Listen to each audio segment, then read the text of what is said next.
પછી હજી આમ જ અવિરત ચાલતી રહેતી હોવાનું હવામાન વિભાગનું કહેવું છે, કારણ કે 7 દિવસ હજી પણ રાજ્યમાં મેઘાવી માહોલ જામેલો રહેશે। એ વરસાદી સિસ્ટમ હજી પણ રાજ્ય પર એક્ટિવ છે અને એ વરસાદ આપતી રહેશે। પણ હા, કેટલીક જગ્યાએ ધોધમાર વરસાદ વરસી શકે છે, કેટલીક જગ્યાએ તબાહીનો વરસાદ પણ વરસી શકે છે। વિન્ડીનું મોડેલ શું કહી રહ્યું છે, એનું અનુમાન શું છે, એની પર એક નજર કરીએ। અત્યારે જે અહીંયા ચક્રવાતી પવનો દેખાઈ રહ્યા છે, આ સિસ્ટમ એક્ટિવ છે અત્યારે રાજ્યની ઉપર અને અત્યારે આ 5 વાગ્યાથી 5:15 વાગ્યા 5:30 વાગ્યાના સમયની દરમિયાન કચ્છની ઉપર અત્યારે ભારે વરસાદની સંભાવના। આખું સૌરાષ્ટ્રનો દરિયા કિનારો આ બાજુ ખાલી ભાવનગરને બાદ કરતા સૌરાષ્ટ્રના દરિયા કિનારા ઉપર સારો એવો વરસાદ વરસી શકે છે। આ બાજુ દક્ષિણ ગુજરાતમાં સુરતથી શરૂ કરી અને છેક નીચે મુંબઈ સુધી ભારેથી અતિ ભારે વરસાદ। વડોદરા, અમદાવાદ બધે જ વાદળછાયું વાતાવરણ અને એની સાથે વરસાદની સંભાવના પણ છે। ઉત્તર ગુજરાતમાં બનાસકાંઠા જિલ્લામાં ક્યાંક વરસાદ વરસી શકે છે। પણ આવનાર સમયની અંદર શું પરિસ્થિતિ ક્યાં કેવી હોઈ શકે છે, વિન્ડીનું અનુમાન શું કહી રહ્યું છે, એના ઉપર એક નજર કરીએ। સમયના વહેણને આગળ વધવા દઈએ તો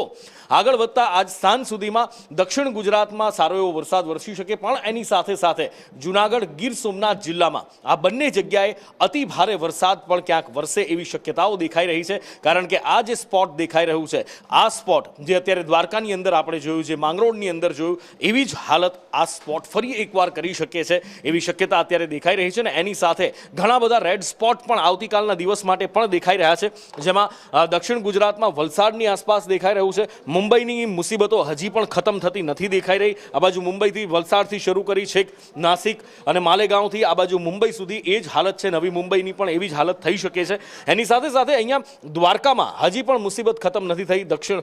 એની સાથે સાથે આખા સૌરાષ્ટ્રના દરિયા કિનારા ઉપર દરેક જગ્યાએ અત્યારે સારો એવો વરસાદ। ભાવનગરમાં થોડો ઓછો વરસાદની શક્યતા વિંડી બતાવી રહી છે। એની સાથે સાથે કચ્છ ઉપર પણ અત્યારે મેઘરાજા ઓળઘોળ થયા હોય એવું દેખાઈ રહ્યું છે, કારણ કે કચ્છમાં પણ સારો એવો વરસાદ વરસવાની સંભાવના વિંડીનું મોડેલ બતાવી રહ્યું છે। ઓવરઓલ દક્ષિણ ગુજરાતથી લઈ અને મધ્ય ગુજરાતની સાથે સાથે કચ્છમાં પણ સારો એવો વરસાદ વરસી શકે છે।